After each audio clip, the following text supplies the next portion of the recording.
Hello everyone, this is Marshall Gidler of ACLS Global, bringing you another lesson in the ACLS Global FX Trading School.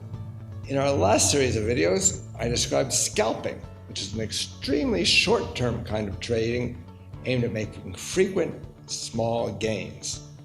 Now, I'd like to discuss what's more or less the opposite kind of trade, the carry trade.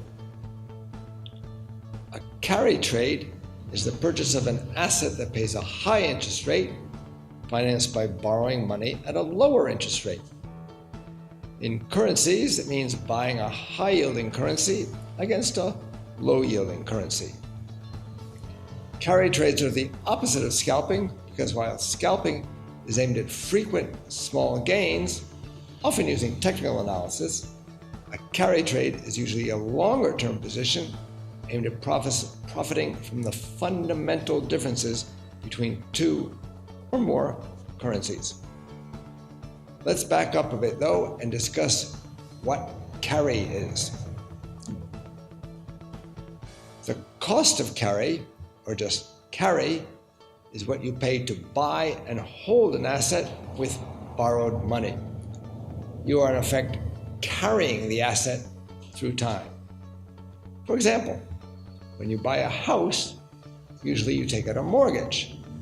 The mortgage is your cost of carry. A positive carry trade is one in which the asset you buy pays more interest than the financing costs. For example, let's say the mortgage on your house is $500 a month. If you can rent that house out for $600 a month, you'll make a net $100 a month in interest. That is positive carry. On the other hand, a negative carry trade is when the cost of holding the asset is more than what you receive from it. Taking your house again, if you could only rent it out for $400 a month, you'd be paying $100 more on your mortgage than you got from rent. That's negative carry. Another example of positive carry would be if you borrowed dollars at 0.23%, 23 basis points, which is what it was at one point, and invested them in Australian dollars, which paid 2.66% at that time. This is called a carry trade because you put it on in order to earn the positive carry.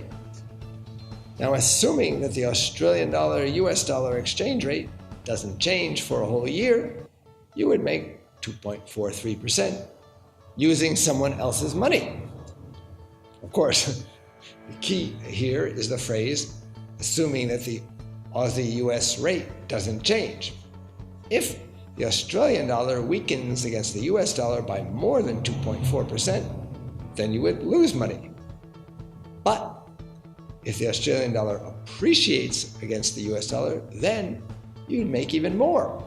Many investors in the FX market put on such trades. They borrow money in several of the lowest yielding currencies, such as the yen or the Swiss franc, and then invest the funds in higher yielding currencies, such as the Australian dollar, as I mentioned. Emerging market currencies are popular for this purpose because their interest rates are so high. The Turkish lira is one example. It's a surprisingly active currency, largely because it has one of the highest interest rates available to retail investors. Carry trades are a good choice for traders who prefer to trade on fundamentals and are looking for longer-term trades that they can put on with relatively low leverage and hold for some time. Of course, even here, the trade has to be monitored closely because conditions can change rapidly, as we'll see in a moment. You can even buy carry trade mutual funds. They usually have a defined system for deciding which currencies they use. For example, they might buy the top 3 yielding G10 currencies and sell the bottom yielding 3, with rebalancing every month. Some of these carry funds include emerging market currencies as well. The interest rates that brokers pay you for holding currencies or charge you for borrowing them are called swap rates. you can usually find the swap rate for any currency or the net swap rate for the major currency pairs on your broker's website. Now, in theory, these kinds of trades shouldn't work. In theory, the higher yielding currencies yield more because they're depreciating, and investors have to be compensated for that depreciation by higher interest rates. In theory, they should depreciate so much that you can't make money by buying and holding them. And in theory, enough people should borrow the lower yielding currency that the interest rates get pushed up, and these trades are no longer profitable. But in fact, these trades do often work, at least until they don't work anymore. That's because over the long term, the market tends to overcompensate people for the risk of holding the higher yielding currencies. This is called the forward rate bias. Unfortunately, these trades aren't foolproof.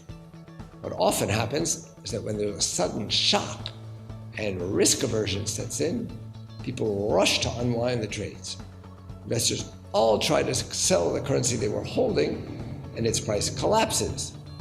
Then they repay their loans, and the funding currency, usually the yen or the Swiss franc, or other low-yielding currencies, go through the roof.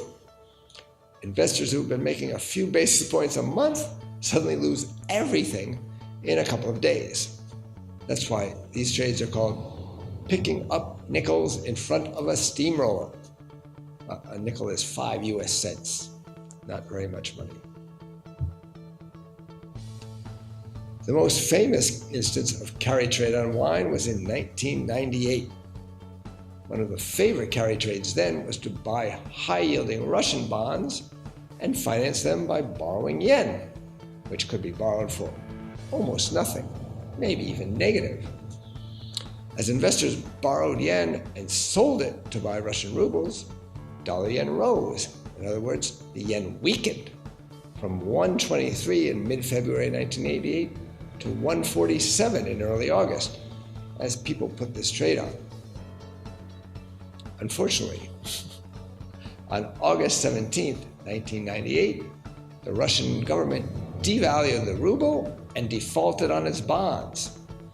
That meant these investors' assets suddenly became worth a whole less. They therefore had to shrink the liability side of their balance sheet too. So they sold whatever they could and switched the money into yen and repaid their yen loans. The result was one of the sharpest moves ever seen in the FX market.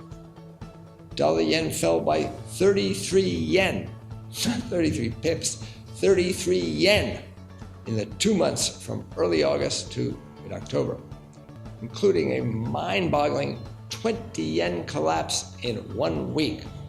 Think of it, a 4 yen movement every day for a week. It was incredible. The S&P 500 was also down 8.5% over this time as people sold US stocks to raise money to repay their loans. It was an incredible event. So, just to recap, a carry trade is the purchase of a high-yielding currency financed by selling a low-yielding currency. Carry trades are widely used in the FX market, but they can be risky because the small gains the trade makes every day can be wiped out by a sharp move in either of the currencies involved. This is Marshall Giller of ACLS Global with another in our series of educational videos. Trade FX with knowledge.